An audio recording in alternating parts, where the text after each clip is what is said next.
우리 이은지 기자를 특별히 부른 이유가 보건복지노조 파업이 또 시작이 됐고 네. 또 오늘은 필수 의료 문제를 얘기를 해보려고 하는데 이제 복지부 출입하면서 이 부분의 문제점에 대해서 좀 많이 인식을 했잖아요. 어떻게 보고 있어요? 네, 일단 필수 의료라는 말의 개념부터 좀 확실히 해야 될 것 네네. 같은데요. 이 말이 사실 언론을 통해서 일반적으로 쓰인 지는 1, 2년 정도밖에 안 됐어요. 그래요? 또 영어로는 국내에서 쓰이는 의미랑 완전히 일치하는 표현도 없어요. 그래서 예를 들어서 뭐 에센셜 메디컬 케어 같은 문구를 구글링을 하면 네. 아마 기대하시는 내용들을 보기는 힘들 거예요. 그럼 이게 한국에선 어떤 뜻인가 하면 네네. 이제 이른바 내, 외, 산소라는 줄임말이 동의어로 자주 통용되고 있는데요. 네네. 내과, 외과, 산부인과, 소아청소년과를 말하는 거예요. 네. 그러니까 쉽게 생각하면 국민의 생명과 직결되고 그쵸. 우리 일상과 가장 밀접한 진료 과목들이라 맞아요. 할 수 있는데요. 네네. 이제 이와 대조되는 표현으로는 피안성이 있습니다. 피한성. 네. 피는 날 것 같아요. 피부과. 그렇죠. 네. 안은 뭐예요? 안과? 안과, 안과. 성형외과거든요. 네네. 그래서 요즘 가장 핫한 음. 인기과로 꼽히는 진료과들이고요. 네네. 그러니까 사실 모든 문제가 그렇지만 필수로도 결국은 어딘가가 제대로 작동하지 않기 때문에 이렇게 화제가 되고 있는 거잖아요. 네네. 그래서 뭐 하나 예를 들자면 이제 앵커도 아이를 키우시는 입장에서 아마 누구보다 공감하실 거라고 생각되는데요. 그러니까 가장 먼저 이제 소아과 오픈런을 키워드로 들어보려고 네네. 합니다. 그래서 아이 데리고 개원 시간 기다렸다가 이제 문 열면 땅 이제 하고 들어가 본 경험 있으시죠? 그럼요. 토요일 같은 경우는 8시 20분부터 가 있고 번호표 뽑아야 되는 데는 자정부터 번호표 뽑는 데도 있어요. 그렇습니다. 그러니까 이 소청과나 산부인과는 물론 초저 출산으로 인해서 이제 인구 감소가 겹치다 보니까 이전과는 운영 환경이 달라진 부분도 있는데요. 이제 기본적으로 업무 부담은 높은데 네. 진료 수가는 낮다는 이런 고질적인 문제가 그렇죠. 있어요. 네, 그래서 네. 단순히 아파서 온 아이들만 보면 되는 게 아니라 이제 성장에 관련된 여러 질문들을 이제 부모님들이 하시기도 하고 보호자들의 민원이 많다 보니까 네. 감정 노동이 좀 많은 편이고요. 그 병원들이 대부분의 수익을 챙기는 비급여 항목이 거의 없다 보니까 그렇죠. 속된 말로 박리담회를 해야 네네. 유지가 가능한 상황인 거예요. 그래서 현재 시범 사업 중인 비대면 진료가 가장 터부시되는 분야가 소청과기도 하고요. 그러니까 대면 진료가 사실상 거의 금지됐던 코로나19 이후에 진료량이 40% 급감해서 네. 팬데믹 직격탄을 맞기도 했고 그 전공의 지원율도 계속 내리막이거든요. 그렇죠. 네. 그러니까 2019년만 해도 정부가 지정한 소청과 수련병원의 전공의 지원율이 80%나 됐는데 이제 쭉쭉 떨어져서 네. 올해 기준으로는 15.9%밖에 되지 않습니다. 근데 19년도에 80%였는데 지금 2023년인데 15.9%면 그러니까. 너무 급감한 거 4년 아니에요? 만에 너무 갑자기. 드라마틱한 예. 감소세죠. 그래서 전공의 지원율이라는 게 사실 결국은 미래의 전문 이수를 그럼요. 가늠하는 하나의 네. 지표인 거잖아요. 그러니까 소아진료가 붕괴 직전이란 말이 그래서 나오는 거고요. 그 3월 말에는 소아과 개원이들이 모인 소아청소년과 의사회가 검은색 상복을 입고 이제 우리는 폐과하겠다. 이제 이런 기자회견까지 열기도 했습니다. 근데 이거는 뭐 아이를 키우는 입장에서는 진짜 답답한 얘기거든요. 당장 아이 아픈데 찾아갈 병원이 없으면은 나 어떻게 방법이 없는 거잖아요. 근데 그러니까 뭐 요새 저출산 문제라고 하지만 점점 더 아이 키우기가 어려워지는 것 같아요. 맞아요. 저도 이제 그 초등학교 다니는 조카들이 있는데 이제 보면서 많이 느끼고 있고요. 네네. 이제 이번에는 이 문제가 그럼 왜 이렇게까지 방송 지면을 좀 떠들썩하게 장식하게 됐는지 시작점으로 가보려고 하는데요. 네. 바로 아산병원 간호사 사망입니다. 그러니까 아시다시피 송파구에 있는 서울 아산병원이라 하면은 국내 탑5로 꼽히는 그렇죠. 네. 우리나라 최고의 상급 종합병원이잖아요. 그러니까 얼마 전에도 암, 심장, 내분비 이 세 분야에서 미국 시사주간지 뉴스위크가 뽑은 아시아 태평양 최고 병원으로 선정됐고요. 또 같은 곳에서 발표한 올해 세계 최고 병원에서 29위로 5년째 국내에서는 최고 순위를 차지했어요. 그러니까 그만큼 로비에 늘 진료를 받으려는 분들이 늘어선 곳인데 네. 이제 지난해 7월이었죠. 이제 딱 1년 전쯤인데 이 병원에서 일하던 30대 간호사가 업무 도중에 뇌출혈로 쓰러져서 숨지는 사건이 발생한 겁니다. 병원에서 일하다 쓰러졌는데 그렇습니다. 숨졌다는 거잖아요. 그러니까 우리가 보통 골든타임을 놓친다고 네. 하면 병원에서 좀 먼 거리에 있거나 이제 그쵸. 응급조치를 취할 타이밍이 지난 경우를 생각하는데 이거는 대형 병원 안에서 일하다 쓰러진 종사자였는데도 살리지를 못한 거예요. 급한 대로 응급실에서 색전술 조치는 했는데 네. 출혈이 계속되니까 수술을 해야 되잖아요. 네네. 그런데 소위 개두술이라 불리는 이 수술을 할 수 있는 신경외과 의사가 당시 한 명도 없었던 겁니다. 어. 지금 학회 가고 이렇게 그렇습니다. 하잖아요. 네.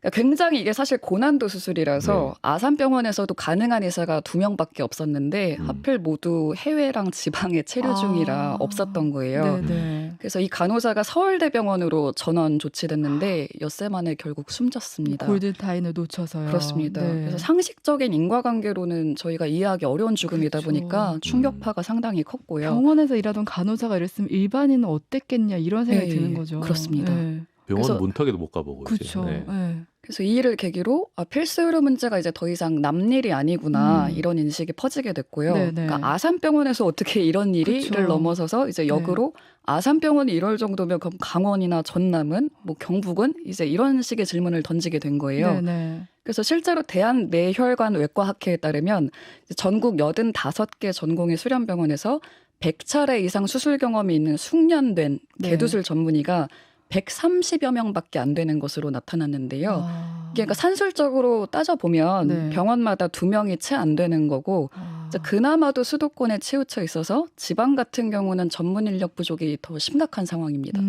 그 드라마 슬기로운 의사생활의 그 구구주의 유일한 여자 멤버가 신경외과 부교수 나온 걸 기억하는데 그러니까 지금 이 현실을 보면 드라마는 진짜 드라마하고 되게 이상적이구나 네, 이런 생각이 그렇죠. 드네요. 네. 정말 그런 생각이 들게 되는 것 같고요. 그러니까 전체 수는 계속 줄어드는데 이제 한 명의 의사가 24시간을 다 커버할 수는 없잖아요. 그래서 어느덧 기피과가 되니까 젊은 전공의들이 유입이 안 되고 이제 그럼 없는 중에 시체말로 착즙을 하는 구조가 되는 겁니다. 있는 사람들 쫙 내는 그렇습니다. 구조다. 네. 그래서 나이 지긋하신 교수님들이 이제 항시 대기 조로 온콜이라고 하죠. 그러니까 네. 호출 대기 상태로 있어야 되는 거예요. 그래서 아산병원 간호사 사망 때도 개두술을 할 수 있는 의사가 당직이 아니었기 때문에 그런 상황이 벌어진 건데 이게 사실 의사 탓을 할 수는 없는 거잖아요. 그렇죠. 네. 그래서 외과뿐 아니라 산부인과도 그렇고 제가 만나본 필수의료 쪽 의사들은 다 자의가 아니라 타의로 과로를 하고 있었습니다. 아. 그래서 2019년 당직실에서 과로사한 신영록 가천대 길병원 소청과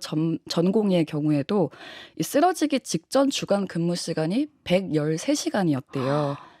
이게 그럼 하루에 몇 시간씩 주간에? 이런 거예요? 예. 그러니까 기본적으로 병원 업무가 좀 오버워크가 되기 쉽다는 점을 감안해도 지나치게 장시간인 거죠. 네네네. 물론 고난도 의료 행위에 이제 헐값이 매겨지는 수가 문제도 있습니다. 그러니까 뇌동맥류 개두술 같은 수가가 이제 이웃나라 일본의 20%밖에 안 된다더라. 이제 등의 얘기가 한동안 회자되면서 네. 이제 필수 의료 분야 수가를 우리가 대폭 인상해야 되겠다는 공감대가 생기기도 했어요. 그래서 아산병원 사건이 이제 트리거가 돼서 정부도 필수 의료 확충을 위해서 공공정책 수가를 도입하겠다고 이제 밝혔던 거거든요. 근데 이 얘기를 들으니까 이게 전반적인 얘기 들으니까 어디 하나 문제가 아니라 복합적으로 다 얽혀 있다 이런 생각이 드는데 그러면 이제 뭐 필수 의료 쪽 수가는 좀 올리는 쪽으로 얘기가 되고 있나요? 그렇습니다. 그러니까 한국은 사실 모든 진료 행위를 개별적으로 가격을 매겨서 건강보험공단이 이제 지불하는 행위별 수가제를 시행하고 있는데 네. 이 제도적 허점을 보완하겠다는 취지고요. 네네. 그래서 올 1월 말에 정부가 필수의료 지원 대책을 발표했었는데 이제 당시 조규홍 복지부 장관의 발언 한 대목을 들어보시겠습니다.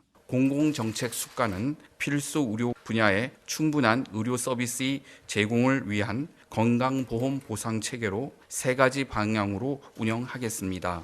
첫째, 시설과 인력을 갖춘 고난도 중증 진료기관을 집중 지원하고, 둘째, 수요가 부족한 필수 의료 분야의 경우 인프라 유지를 위한 지원을 강화하겠습니다. 셋째, 의료 자원 간 연계 협력에 대해 성과 평가 결과에 따라 지원을 확대하겠습니다.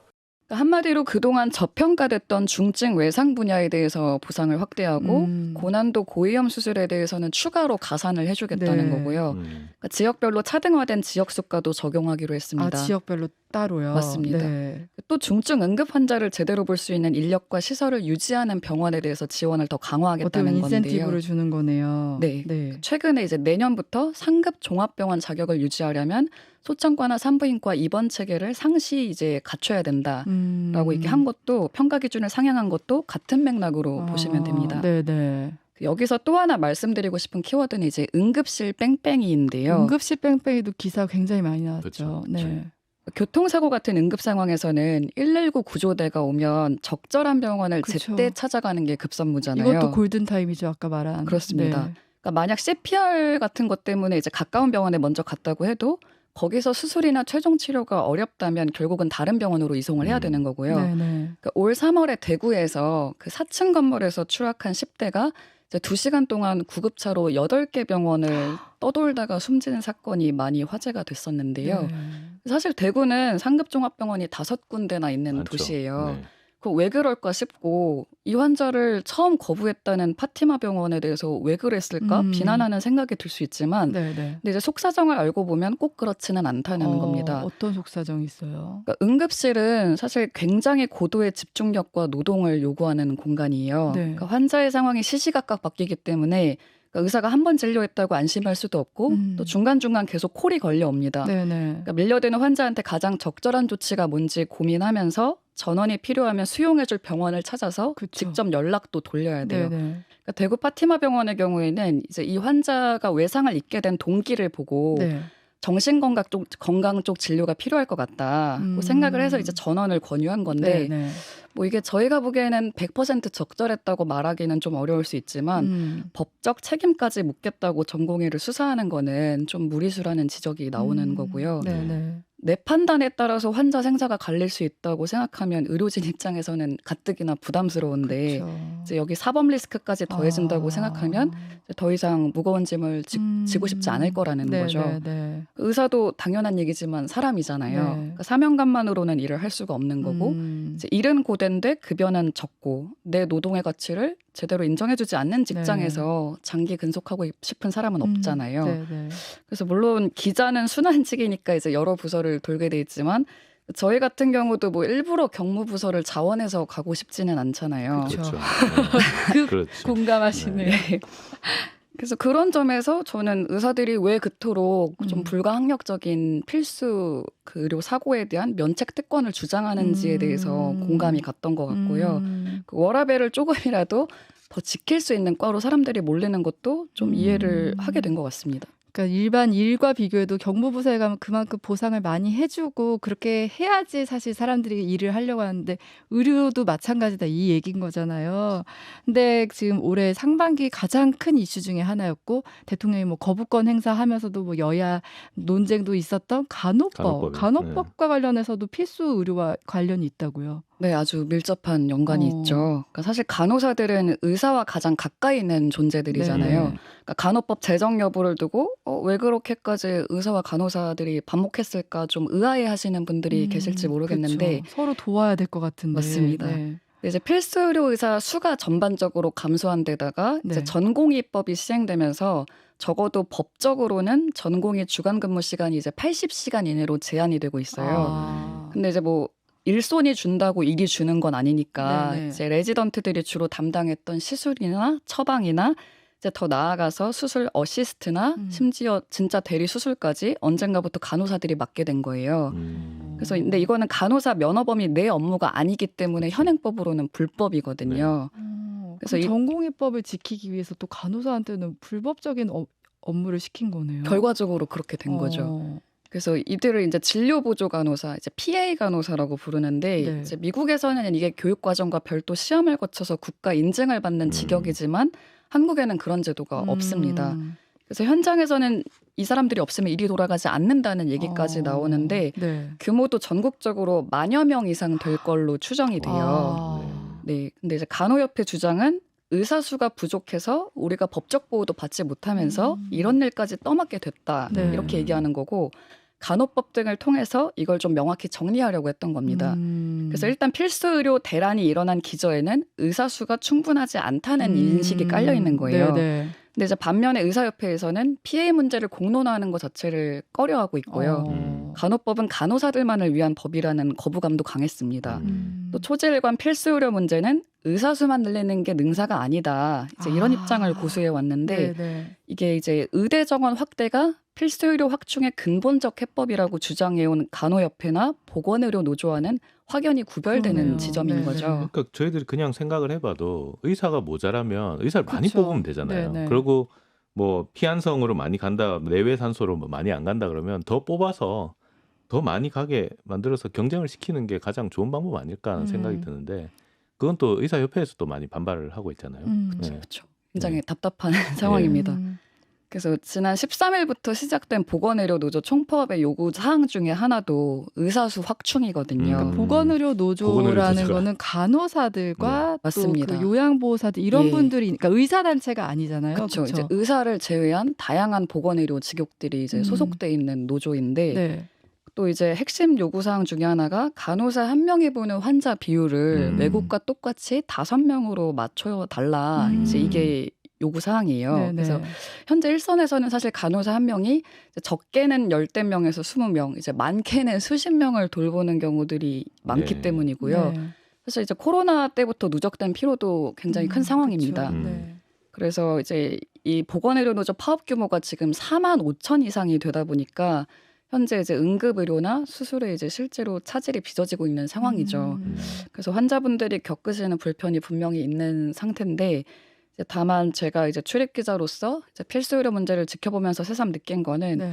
이제 환자를 보는 의료진이 지속 가능한 환경에서 일해야 이제 우리 환자들도 이제 안정적인 의료 서비스를 제공받을 수 있다는 그런 예, 간단한 진실이 아닐까 예, 생각해 보게 됩니다. 혹시 네, 뭐 근데 이제 뭐 응급실 이제 부족이라든가 응급실 병상 부족이라든가 여러 가지 문제들이 사실은 의사 부족 때문에 많이 발생하는 부분이 있거든요. 응급실 같은 경우도 응급의학과에 저기 그 전공이나 이런 의사들이 많이 없어서 또 이제 문제가 발생하기도 하고, 예, 병상 자체도 부족하지만 병상은 부족하면 늘리면 되지만 의사는 갑자기 늘릴 수가 없거든요. 그러니까 좀 의사 정원을 좀 많이 늘리면 좋겠다는 생각이 드는데 또 네네. 의사들 입장에서는 또 이제 어떤 질적인 저하 이런 그쵸. 것들을 이제 예. 걱정을 하시니까 그런 부분에서 좀 타협점을 어느 정도 좀 찾을 수 없을까 그런 생각들이 좀 들었어요. 저는 네. 이은지 기자가 얘기한 것처럼 지속 가능한 의료 서비스를 만들기 위해서는 뭐 의사의 선의에만 기댈 수 없고 현실적으로 유인할 수 있는 실제적인 대책이 필요하지 않을까 이런 생각이 들었습니다. 그렇습니다. 지금까지 뉴스 쏙쏙 CBS 장규석 기자, 이은지 기자였습니다. 고맙습니다. 네, 고맙습니다. 감사합니다.